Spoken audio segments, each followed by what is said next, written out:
दी। हमारा जिंदगी में कार्य करना हमारा कर्म है और हम अपना काम कर्म करते ही चले जा रहे हैं। कर्म पर हम अपनी पूरी निष्ठा से पूरे ध्यान से करते हैं और करना भी चाहिए, क्योंकि जो कामचोर है उसे वो फल नहीं मिलता जो मिलना चाहिए। भगवान कृष्ण जी ने कहा है कि हम कर्म करते चलो, फल की इच्छा मत करो, फल तो मिल ही जाना है। तो ऐसे ही कोई नौकरी कर रहा है, किसी की अपनी दुकान है, किसी का व्यापार है, कोई क्या कार्य कर रहा है, मतलब सब रोटी कमाने के लिए अपने अपने कार्य क्षेत्र में कार्य कर रहे हैं। तो हमें कार्य क्षेत्र में भी अलग अलग प्रकार के किस्मों के लोग होते हैं। एक वो लोग होते हैं जो पूरे समाज में उनको कहता है कि इसके जैसा कोई आदमी नहीं है, अगर कोई प्रॉब्लम है तो चलो इसको साथ में लेके चलो, ये हमारा मसला हल करवाएगा। हमारे घरों में भी ऐसे आदमी होते हैं और कई ऐसे होते हैं, नहीं इससे बात करने का कोई फायदा नहीं, ये इसने क्या करना है, ये तो अपने लिए नहीं बोल सकता, इसने हमारे लिए क्या बोलना है। तो ये जो भावना है ये हमारे अंदर हीन भावना भर देती है। बहुत से होते हैं, ऐसे होते हैं कि वो चाहते हैं कि हम आगे आए, बट उनकी जो स्वभाव है, उनकी जो अपनी प्रतिष्ठा है, वो अपनी प्रतिष्ठा खो चुके हैं। उनको नहीं पता कि हमने क्या बोलना है, वो एक कॉन्फिडेंस के उनके अंदर कमी है। आप जॉब कर रहे हो, आपका बार बार ट्रांसफ़र हो रहा है, आप परेशान हो रहे हो कि मैं जहाँ सेटिंग करता हूँ वहाँ से उठा के 2 महीने बाद फिर ट्रांसफ़र कर देते हैं, मैं वहाँ से मुश्किल से सेटिंग करता हूँ, मेरी फिर ट्रांसफ़र हो जाती है।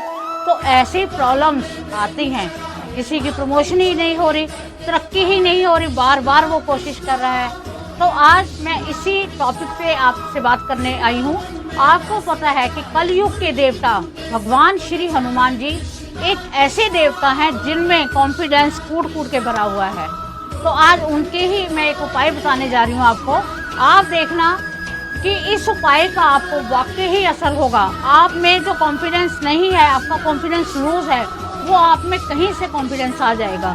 आप जो हर बात में पीछे रहते थे, या आपको ऐसा था भी नहीं मैंने क्या करना है, अरे नहीं, हम समाज में रहते हैं, हमें आगे बढ़ना चाहिए। हम जहाँ भी कार्य करते हैं, मान लो आप प्राइवेट जॉब कर रहे हो, आपका प्राइवेट जॉब करना भी एक ऐसा ढंग होना चाहिए कि जो बॉस है वो इस बात का मुंह पर कहे ना कहे, पीछे सल्यूट करे भी, इस आदमी जैसा कोई आदमी नहीं है। ऐसे अगर आप गवर्नमेंट जॉब कर रहे हो तब भी आपका ये स्टेटस होना चाहिए।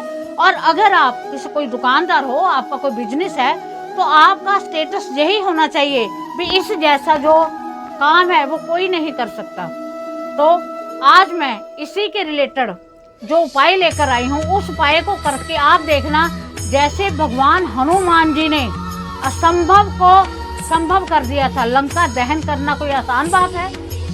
रावण को उसके मन में एक भय पैदा करना कोई आसान बात है?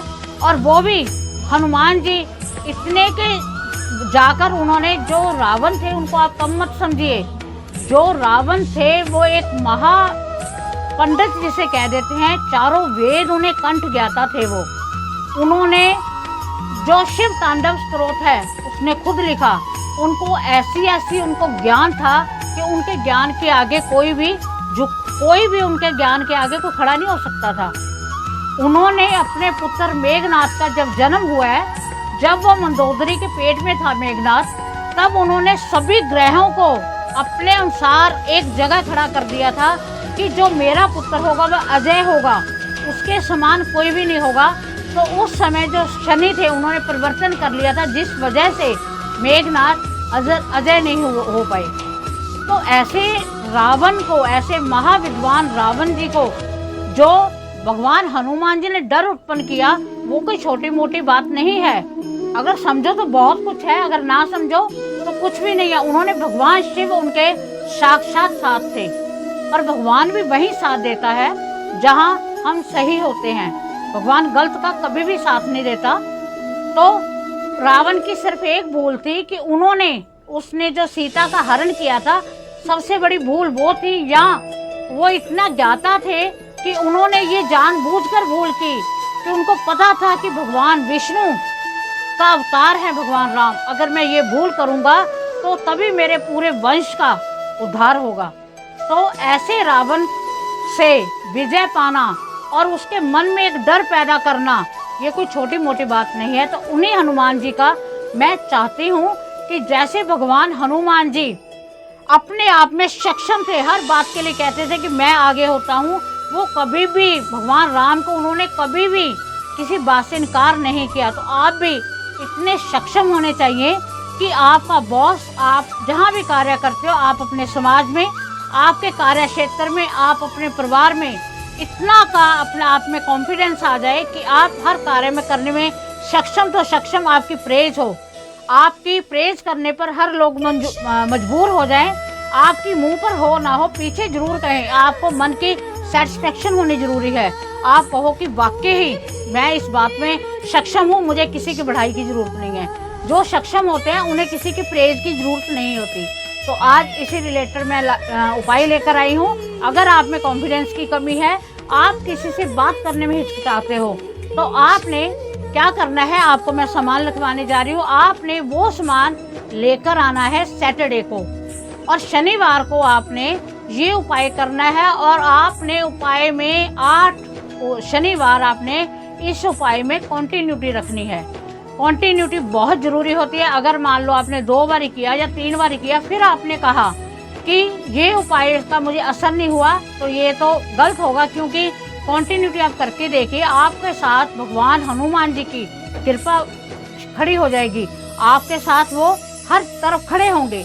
तो आपने क्या करना है, मान लो आप किसी ऑफिस में, मान लो आप कोई भी बात करने जाते हो, इंटरव्यू देने जाते हो, या आप कोई भी कार्य करने जाते हो, पहले आपने उससे पहले 21 बार ओम शम शनिश्चराय नमः का पाठ करना है। ओम शम शनिश्चराय नमः का 21 बार आपने मंत्र का उच्चारण करना है।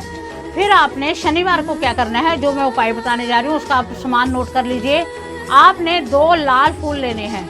लाल फूल अनार भी हो सकता है, वो सेब भी हो सकते हैं, रेड कलर के फूल नहीं, 2 लाल फल होने चाहिए। अनार भी हो सकता है और वो सेब भी हो सकता है। और उसके साथ आपने एक पान का बीड़ा लेना है। आपने जाकर कहना है पान वाले को कि हमने हनुमान जी को पान चढ़ाना है, तो वो वैसा बीड़ा बना देते हैं। और आपने 200 ग्राम गुड़ लेना है। कितना गुड़ लेना है?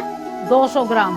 और एक लाल वस्त्र लेना है, या तो वो 1.25 मीटर का हो या वो 2 मीटर का। पुनाई में वो वस्त्र नहीं होना चाहिए। 5 आपने बूंदी के लड्डू लेने हैं, जिसे हम मोतीचूर के लड्डू भी कह देते हैं। और आपने थोड़ा सा हनुमान जी को चढ़ाने के लिए सिंदूर लेना है। और जो मिष्ठान भंडार होते हैं, स्वीट शॉप होती है, उनसे चांदी का वर्क मिल जाता है, उनसे चांदी का वर्क ले लेना है। चाहे तो वो वर्क आप सारे सामान के साथ वैसे ही चढ़ा देना, या फिर वो वर्क लेके आप लड्डू पर भी चढ़ा सकते हो, ये भी उनको मंजूर हो जाएगा। उसके बाद में आपने हनुमान जी के मंदिर में जाना है और भगवान हनुमान जी के उनको अर्पित करके आपने ये प्रार्थना करनी है कि हे वीर हनुमान, हे वीर बजरंगी, हे सालासर वाले हनुमान जी, हम आपको प्रणाम करते हैं। मैं ऐसा चाहता हूँ या चाहती हूँ कि मेरी पूरी प्रतिष्ठा हो। मैं जहाँ पर खड़ा हूँ, मेरी बातें हों उस बार, मैं चाहता हूँ कि मेरे में इतना कॉन्फिडेंस आए कि मैं गलत के साथ ना दूँ, और सही के साथ अगर मैं अकेला भी हूँ तो मुझको इतनी शक्ति देना कि मैं खड़ा हूँ सही के साथ। और मेरी, अगर आपका तबादला बार बार हो रहा है, तो मेरी ट्रांसफ़र बार बार हो रही है, मैं बड़ा परेशान हूँ। मेरा स्थानांतर हो रहा है, मैं बड़ा परेशान हूँ। मुझे जॉब मैं कर रहा हूँ, वहाँ पर लोग मुझे टिकने नहीं दे रहे, और मैं अपने बारे में कुछ बोल नहीं पाता। मुझे, मेरे साथ आप खड़े होइए, मेरे पे आप कृपा कीजिए। ये कहते हुए आपने वो सामान हनुमान जी को चढ़ाकर आपने हनुमान चालीसा का वहाँ पर बैठकर पाठ करना है। और घर पर आकर आपने हाथ मुंह धोकर अपना जो भी है आपने कार्य करना है। ये उपाय आपने 8 शनिवार लगातार करना है। आप देखना, आपके अंदर कहीं से इतना कॉन्फिडेंस भर जाएगा कि आप कहोगे कि वाकई ही हमें इसका असर हुआ है। तो उम्मीद है आपको वीडियो पसंद आई होगी। मैं कई वीडियो ज्ञानवर्धक के लिए डालती हूँ कि हमें ज्ञान होना चाहिए। जैसे माँ काली की साधना की वीडियो डाली है, वीर बजरंगी जी की वीडियो डाली है। कि कहने का मतलब ये वीडियो डालने का मतलब ये होता है कि आपको ज्ञान होना चाहिए। हम जिस धर्म से रिलेटेड है, हमें पता होना चाहिए कि हमारे देवी देवता कैसे हैं, हम इनको कैसे पा सकते हैं, बशर्ते श्रद्धा होनी चाहिए। जिनको नहीं नॉलेज, वो कह देते हैं कि नहीं जी इसमें कुछ नहीं होता, कुछ क्यों नहीं होता। अरे आप विश्वास करके देखो, आपके साथ बहुत कुछ भगवान आपका साथ देगा। तो ये सृष्टि अगर रुकी हुई है तो उसकी कृपा से ही रुकी हुई है। ये सृष्टि अगर चल रही है तो उसकी कृपा से ही चल रही है। तो उम्मीद है कि आपको मेरी वीडियो पसंद आई होगी। अगर पसंद आई हो तो आप सब्सक्राइब करो, शेयर करो, फॉलो करो। जो भी आपके कोई मैं लाइव होती हूँ या कोई नई वीडियो डलती है आपके पास नोटिफिकेशन पहुँचे और आप अच्छी वीडियो देख सके। जय माता।